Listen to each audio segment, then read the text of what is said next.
Let us do word problems. Word problems में आपको sentences दिए जाते हैं जिसको समझकर एनालाइज करके आपको वर्कआउट करना है सोल्यूशन क्या है। Example, a national government distributes this many pens, this many pencils and this many notebooks among school children. How many items are distributed in all? Now when a sentence framed question is given to you, first you see what is being asked, how many items are there are distributed in all।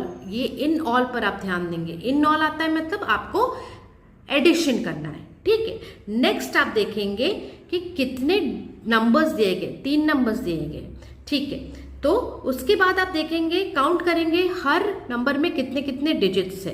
पहले में कितना है 1 2 3 4 5 6 7 8, ठीक है। अब दूसरे में कितने नंबर्स दिए गए 1 2 3 4 5 6 7 8। तीसरे में कितने दिए गए 1 2 3 4 5 6 7।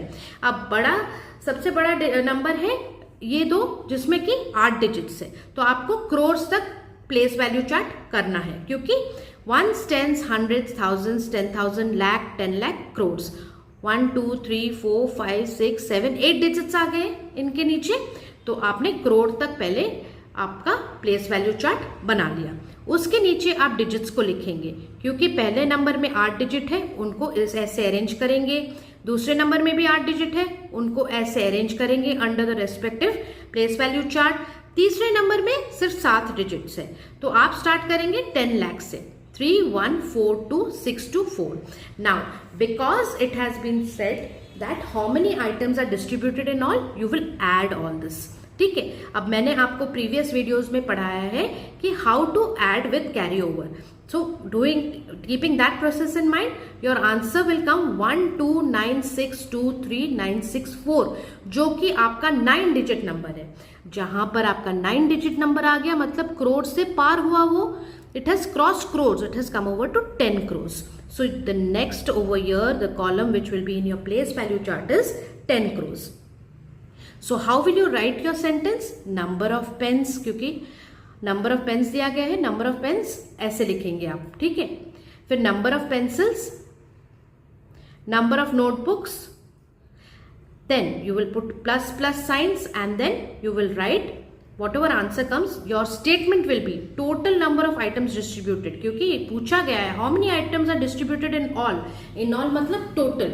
so total number of items distributed is equal to, ये 3 digits को add करेंगे और जो ये आंसर आया यहाँ पर लिखेंगे। this is your number sentence।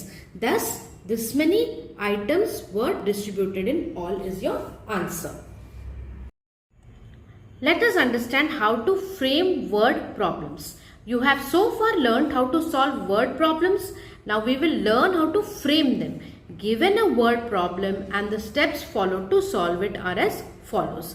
पहला चीज we have to remember is we have to understand the problem। problem क्या है समझना है। then we have to find the facts given in it, मतलब क्या क्या हमें डेटा दिया गया है। Third is solving it by using an appropriate method, कि हमें क्या सब्ट्रैक्शन करना है, एडिशन करना है, वो हमें एनालाइज करना है। We shall now study framing word problems in which you are expected to frame a word problem for given some facts and to the answer। Example 1 समझेंगे। Runs scored in the first innings is 104. Runs scored in the second inning is 94. Answer is given 198. Now अभी हमें 2 facts दिए गए, एक run scored in first inning and run scored in second inning, और एक तीसरा fact भी दिया गया है कि आंसर क्या है। तो इसको हम फ्रेम कैसे करेंगे वर्ड प्रॉब्लम को। सिंस 104 फर्स्ट इनिंग्स के रन्स और सेकेंड इनिंग्स के रन्स को ऐड करके हमें 198 मिल रहा है, it follows that the question will be as such. A batsman scored 104 runs in the first inning and 94 runs in the second inning in a test match। what was the total run scored by him in the match। अब आपने इसको कैसे analyse किया, आपने देखा ये जो 104 digit है और 94 डिजिट है एंड आंसर जो 198 है इन दोनों से बड़ा है, दैट मीन्स एडिशन किया गया होगा, इसीलिए हम टोटल रन्स फ्रेम करते हैं सेंटेंस में, ठीक है। Next example 2, cost of a TV set is 28,750। Cost of a microwave oven is 13,250. Cost of a DVD player is 8,950. Frame a word problem for this statement. Answer is given as rupees 50,950. अब answer 50,950 को देख के हमें पता चल रहा है कि ये जो आंसर है इन तीनों को मिलाकर बड़ा है. So, looking at the figures, it is obvious that the sum of these three numbers is this much. We can write the question as, if the cost of a TV set is rupees 28,750, a microwave is 13,250 rupees, and that of a DVD player is rupees 8,950, what is the total cost of all these items? तो हम answer देख के पता करेंगे कि ये क्या, ये जो डिजिट है, नंबर है, ये इन तीनों को मिलाकर बड़ा है. अगर बड़ा है दैट मीन्स एडिशन हो रहा है इन तीनों का. दैट मीन्स हमें टोटल कॉस्ट पूछा गया है आइटम्स का. So this is how you will frame your word problems. Let us do exercise 3.4. Now that we have finished with your framing word problems and how to solve word problems, let us go over to exercise 3.4. The first question is, पहले हम question को अच्छे से समझेंगे क्या दिया गया है. Question number 1, production of toys in a factory are given year wise in the table. ठीक है, एक फैक्ट्री में टॉयज प्रोड्यूस होते हैं, बनते हैं. ठीक है, और कौन से ईयर में कितने टॉयज हुए हैं वो आपको इस टेबल में दिया गया है. ठीक है, जैसे ईयर 2011 से 2012 में इतने टॉयज बने थे, 12 एंड 13 में इतने बने थे, 13 एंड 14 में इतने बने थे, एंड 14 एंड 15 में इतने बने थे. ठीक है, the numbers are given in the different years of production. Now first एक पार्ट का क्वेश्चन समझते हैं. Find the total production of toys in 2011 to 2013. अब देखिए 2011 टू 2013 के बीच आया आपका 2012 वाला ईयर. सो 2011 से 2012 में जितने टॉयज प्रोड्यूस हुए और 2012 एंड 2013 में जितने टॉयज प्रोड्यूस हुए उतने टॉयज हमारा आंसर है जो कि प्रोड्यूस हुआ है in 2011 to 2013. So what you will do, you will add the first two numbers to get your answer for the total production of toys in 2011 to 2013. That is your answer. Next, find the total production of toys in 2012 to 2014. अब 2012 to 2014 के बीच में एक और साल 2013 भी आ रहा है. So 2012 to 2013 में जितने टॉयज प्रोड्यूस हुए और 2013 एंड 2014 में जितने टॉयज प्रोड्यूस हुए उन दोनों नंबर्स को ऐड करना है. ठीक है, now find the total production of toys in 2011 to 2015 means ये 2011 से लेके 15 तक सारे नंबर्स को आपको ऐड करने हैं. ठीक है, so that is how you will attempt this. आप ध्यान से देखेंगे कौन से साल से कौन से साल तक. ठीक है, उस हिसाब से नंबर्स को ऐड करें. Next, Mohanlal bought a house costing rupees 83,62,158 and an office for rupees 56,32,154. How much money did he spend? तो इसमें मोहनलाल करके जो आदमी है उसने एक घर खरीदा और एक ऑफिस खरीदा. ओके, अब क्वेश्चन में पूछा गया कि दोनों पर कितना टोटल मनी उसने स्पेंड किया. सो what you will right, you will right cost of house is this much, cost of office is this much. So money spend by him, you will add both the numbers and you will write total money spend by him is rupees your sum. Okay, so first main thing is understand the question. Question में क्या पूछा गया है, क्या दिया गया है. Next, 3 in a book fair, this many books were sold in the first week and this many number of books in the second week. Find the total number of books sold in these 2 weeks. अब जहां पर भी वो word total number आता है हमें addition करना है. So we simply add both the number of books and write total number of books sold in these 2 weeks is this much. Next, number 4 को ध्यान से पढ़ेंगे.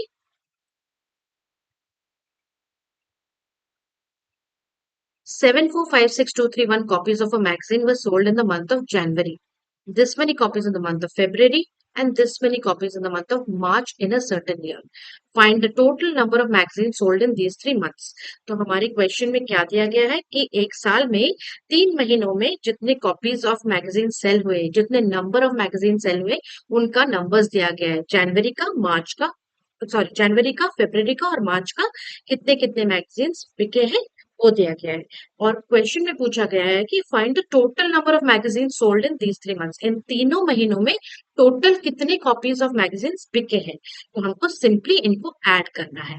ठीक है, and you will write total number of copies sold in these 3 months is this much. मैंने यहाँ पे statement लिखना भूल गई हूँ, please write over here in the end total number of magazine sold in these 3 months is equal to this much. Okay, next number 5 को समझते हैं। A state government allocated this many rupees for planting trees along the road in the year 2013, this much amount in the year 2014, and this much amount in the year 2015. Find the total amount allocated in these 3 years. अब question को समझते हैं कि जो हमारा government है उसने roads में साइड में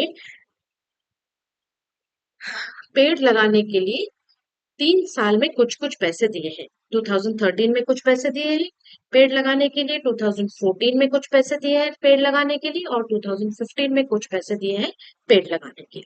तो क्वेश्चन पूछा गया है कि कितना अमाउंट टोटल हमें इन तीनों सालों में गवर्नमेंट ने दिया है। ठीक है, हमको simply we have to add the 3 numbers. अब नंबर 6 को ध्यान से सुनेंगे। What number should 326,785 be subtracted from to get 72,700? इस क्वेश्चन को ध्यान से सुनिए। What number should 326,785 be subtracted from to get 72,700? तो हमें ये नंबर नहीं पता, हम मान के चलते हैं कि वो नंबर हमारा x है। ठीक है, अब वो x से हमें ये नंबर सब्ट्रैक्ट करना है, because it is asked what number should 326,785 be subtracted from. So वो नंबर हम x मान के चल रहे हैं, उससे हम सब्ट्रैक्ट कर रहे हैं 326,785, क्योंकि should 326,785 be subtracted from.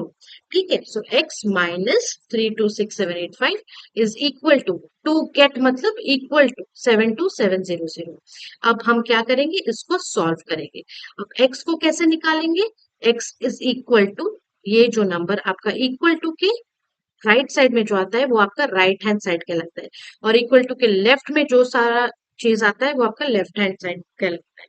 Now to get this unknown number x we need to get this number on the right hand side and add it to 72700 to get your answer. So your answer is 399,485. The answer in the book is wrong.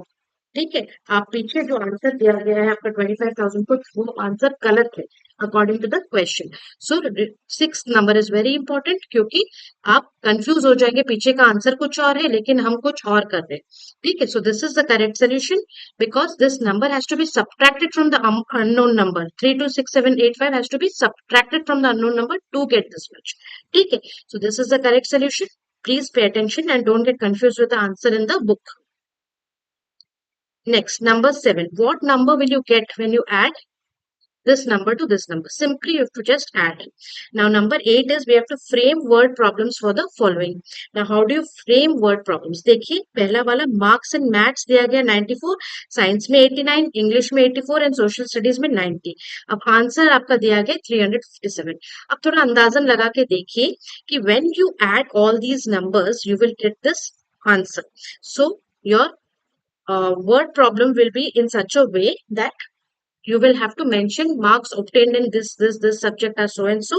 What is the total number of marks obtained by the student? ठीक है, next B. Cost of a scooter is 25,675. Cost of a TV set is 21,890.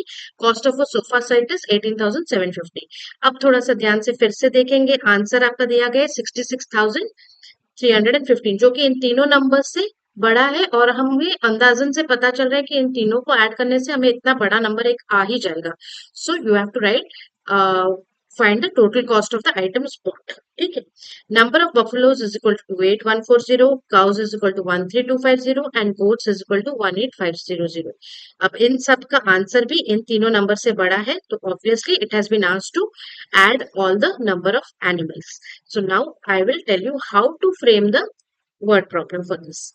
Marks obtained by a student in maths are 94, in science are 89, English are 84 and social studies are 90. How will you frame the word problem? What are the total marks obtained by the student in all? Question mark. Okay.